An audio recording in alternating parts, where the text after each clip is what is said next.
Ever find yourself like scrolling through Reddit late at night and you stumble upon a post that just makes you stop and think? Oh, yeah. Well, that's exactly what happened to me with this post that we are diving into today. Okay. It's all about this college student who's facing a dilemma that I think a lot of us can relate to. Mm-hmm. How to balance, the demands of a relationship with the whirlwind of social life, Yeah. specifically Greek life. Oh, yeah. That's a classic conundrum, isn't it? Exactly. That push and pull between, our personal commitments and the expectations of the groups that we belong to. It really is. And this Reddit post that we found really brings that tension to life. Okay. So the poster's girlfriend recently joined a sorority and is obligated to attend a date party. Mm-hmm. Now, for those who are unfamiliar with Greek life, a date party is a social event where sorority members are paired with fraternity members Okay. for an evening of, socializing. Yeah, it's usually understood that these pairings are platonic. Right. It's meant to be more about building connections within the Greek community, Okay. not about sparking romantic interests. Right, but here's where the dilemma comes in. Okay. The poster is understandably worried about his girlfriend going on this quote-unquote date with another guy. Right. He's picturing her getting dressed up, laughing with this other guy, maybe even dancing. And it's sending his anxiety through the roof. Oh, wow. He's even considering getting blackout drunk to cope with it, which, as we all know, is never a healthy solution. No, definitely not. It sounds like he's caught in this spiral of insecurity fueled by a lack of understanding about Greek life traditions Yeah. and perhaps some, underlying anxieties about the strength of his relationship. Yeah, and the comment section is a wild ride, too. Oh, really? You have got people offering genuine support and advice, urging him to, talk to his girlfriend. Right.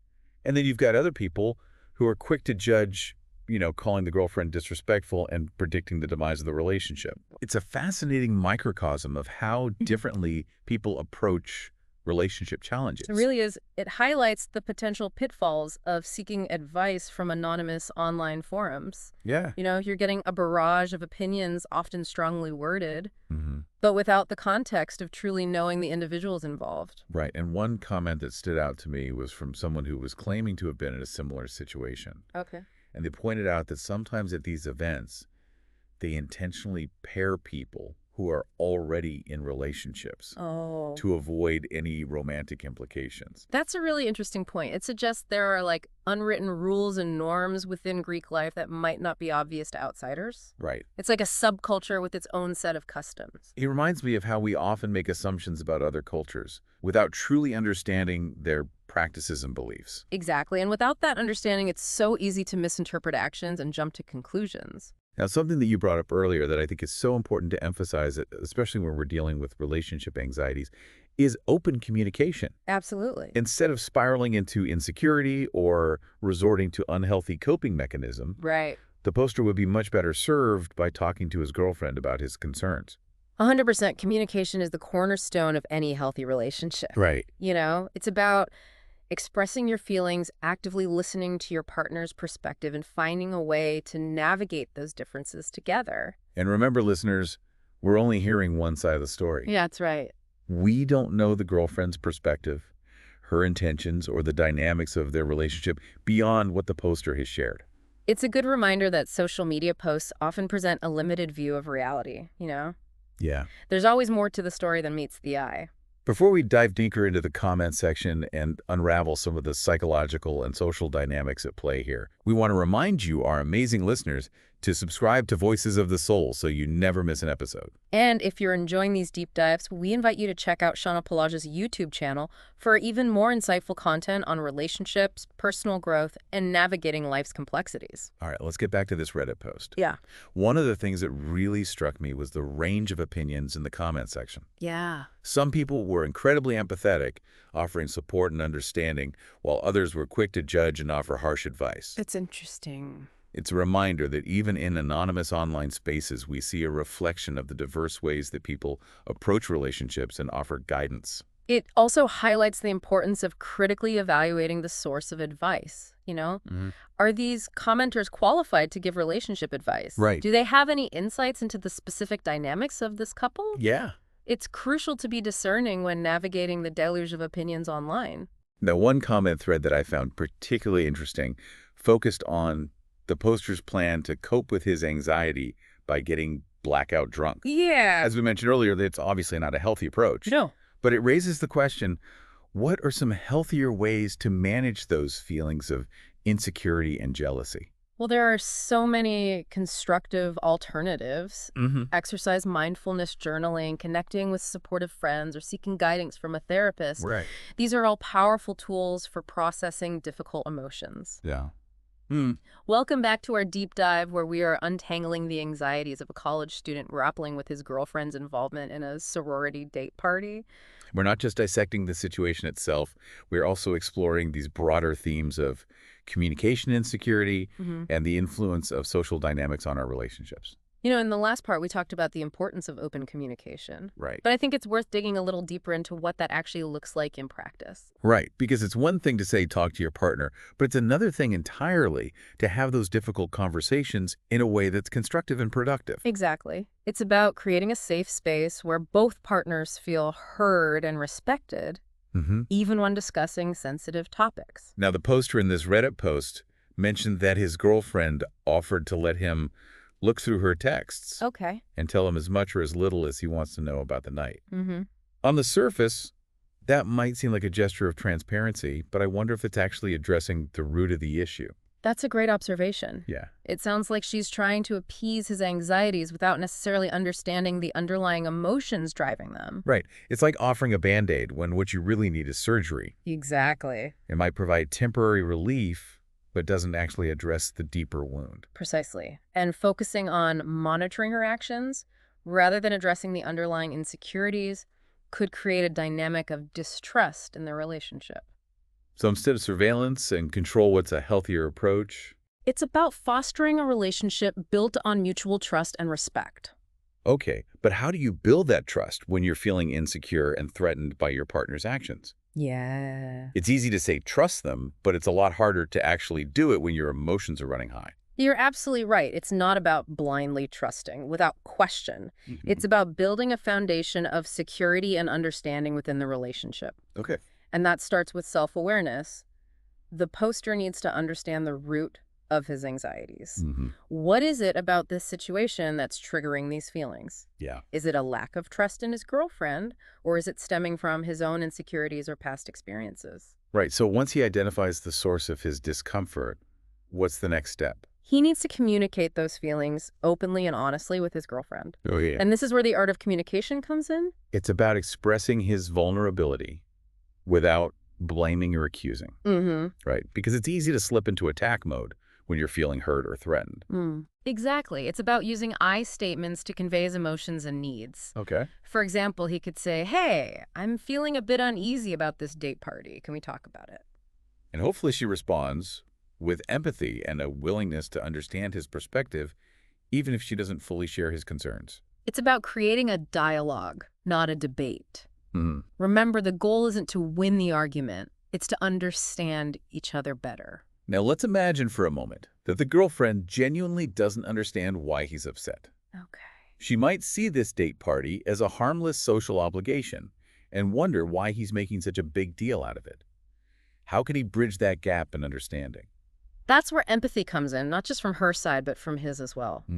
He needs to articulate his feelings in a way that she can relate to, even if she doesn't share his exact perspective. He could say something like, I know you see this as just a fun event with your sorority sisters, but for me, the idea of you going on a date with another guy, even if it's platonic, triggers some deep-seated insecurities. That's a great example of using I statements to express his feelings without placing blame. Yeah. He's owning his experience and inviting her into his world. And by sharing his vulnerability, he might encourage her to do the same. Right. It could open up a conversation about their individual needs and expectations within the relationship. It's about building a bridge of understanding even when you're standing on opposite sides of an issue. Let's be realistic. Yeah. Not all couples are equipped to handle these types of conversations on their own. Right. Sometimes you need a little outside support. Absolutely. That's where seeking guidance from a trusted friend, family member, or therapist can be incredibly helpful. It's like having a coach in your corner, right? Someone who can offer objective advice and help you navigate the emotional terrain of a relationship. And it's important to remember that seeking help is not a sign of weakness, but rather a sign of strength and a commitment to growth, both individually and as a couple. Now let's shift gears slightly and talk about the broader implications of this situation. We've already touched on the influence of Greek life on college relationships, but this case also raises questions about the role of tradition and social pressure in shaping our behaviors, Right. especially in young adulthood. It's fascinating how we often conform to group norms without even questioning them, right? Yeah. We want to fit in to be accepted, and sometimes that means sacrificing our individual needs or preferences. And it's particularly pronounced during young adulthood when we're still figuring out our identities and trying to find our place in the world. Exactly. We're more susceptible to social pressure and the desire to belong during those formative years. And it's worth considering whether these traditions, however long-standing, are still serving us or whether they need to be reevaluated. That's a crucial point. We shouldn't blindly follow traditions just because that's how it's always been done. We need to be critical thinkers and ask ourselves, does this align with my values? Does this contribute to my well-being? Does this respect the needs of those I care about? And if the answer is no, then we have the power to challenge those norms and create new ways of being. Now back to the Reddit post. Some commenters expressed concern about the poster's plan to get blackout drunk to cope with the situation. And it's understandable why that raised red flags. Using alcohol or any substance as a coping mechanism is never a healthy solution. No, it's a temporary escape that ultimately exacerbates the problem. Yeah. It's like ignoring a leaking faucet instead of fixing it. Right. You might temporarily avoid the drip, but eventually you'll have a flood on your hands. And that's true for emotional issues as well. Suppressed emotions like that leaking faucet will eventually overflow and cause more damage. So even though those conversations can be incredibly difficult, Yeah. facing those challenges head-on is essential for building a healthy and sustainable relationship. So what are some healthier alternatives for dealing with these difficult emotions? Because let's face it, feeling jealous or insecure is a normal human experience, especially in relationships. It's about how we manage those emotions that determines whether they control us or we control them. Exactly. And there's so many constructive options available. Exercise, meditation, journaling, spending time in nature, talking to a therapist, or connecting with supportive friends and family. It's about finding what works for you and developing a toolbox of coping skills that promote emotional well-being. And it's important to remember that seeking help is not a sign of weakness, but rather a sign of strength. Absolutely. It takes courage to acknowledge that you need support and to reach out for guidance. Right. And that vulnerability can be a catalyst for growth. Absolutely. Now, let's circle back to the comment section one last time. Okay. We've seen a wide range of opinions from those who condemn the girlfriend's actions to those who defended her right to participate in sorority events. This diversity of perspectives highlights the complexity of the situation. Yeah. And the importance of avoiding hasty judgments. It's easy to jump to conclusions based on limited information. Yeah. But remember, we're only seeing a snapshot of their lives. It's a reminder that there are always multiple sides to every story, and social media often amplifies the extremes, Right. making it seem like everyone is either vehemently for or against something, when in reality, most people fall somewhere in between. And that's where empathy and understanding become so crucial, instead of rushing to judgment. Right. Let's try to understand the nuances of the situation and the individual perspectives involved. And remember, listeners, if you find yourself struggling with similar challenges in your own relationships, you're not alone. These are universal experiences, and there are resources available to support you. We'll continue to explore potential outcomes and valuable lessons in the final part of this deep dive. Stay tuned. Welcome back to the final part of our deep dive, where we have been unpacking this Reddit post that sparked a fascinating conversation about relationships, insecurities, and the influence of social dynamics. Yeah, we've explored the poster's anxieties about his girlfriend attending a sorority date party, Right. delved into those diverse reactions in the comments section, and discussed healthier ways to approach communication and cope with those challenging emotions. Now, let's shift our focus to the potential outcomes of this situation. Yeah. So we've got this college student grappling with insecurity, a girlfriend navigating the social complexities of Greek life, and a whole lot of unknowns about their relationship dynamics. So where could this all lead? Well, let's start with a positive scenario. Imagine the poster gathers the courage to talk to his girlfriend. Okay. He expresses his concerns in this vulnerable, non-accusatory way, and she responds with empathy and understanding. Okay. They have this open and honest conversation, clarifying expectations and reassuring each other about their commitment to the relationship. That's the ideal outcome.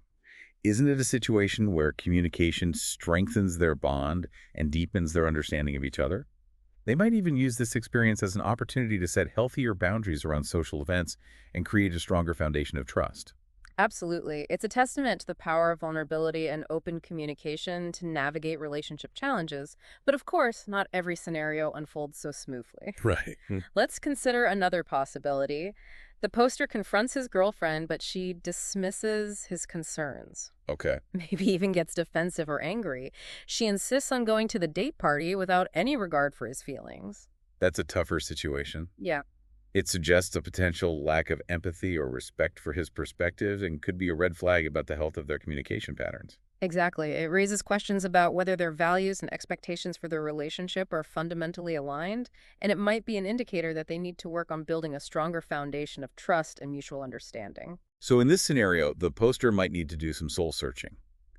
Is this a pattern in their relationship? Is this something they can work through together, or is it a sign that they might be incompatible in the long run? Tough questions, but important ones to consider. Sometimes realizing that a relationship isn't serving you is a painful but necessary step towards personal growth. Now let's explore a third possibility. What if the poster avoids confrontation altogether? He bottles up his emotions, tries to distract himself, and pretends everything is fine. That's a common coping mechanism, isn't it? Avoiding conflict, especially when you're afraid of the outcome. It's understandable, but rarely effective in the long run. Suppressing emotions is like trying to hold a beach ball underwater. It might work for a while, but eventually it's going to pop up often with more force than before. And those unexpressed emotions can manifest in unhealthy ways. Resentment, passive aggressiveness, even physical symptoms. So even though those conversations can be incredibly difficult, Yeah.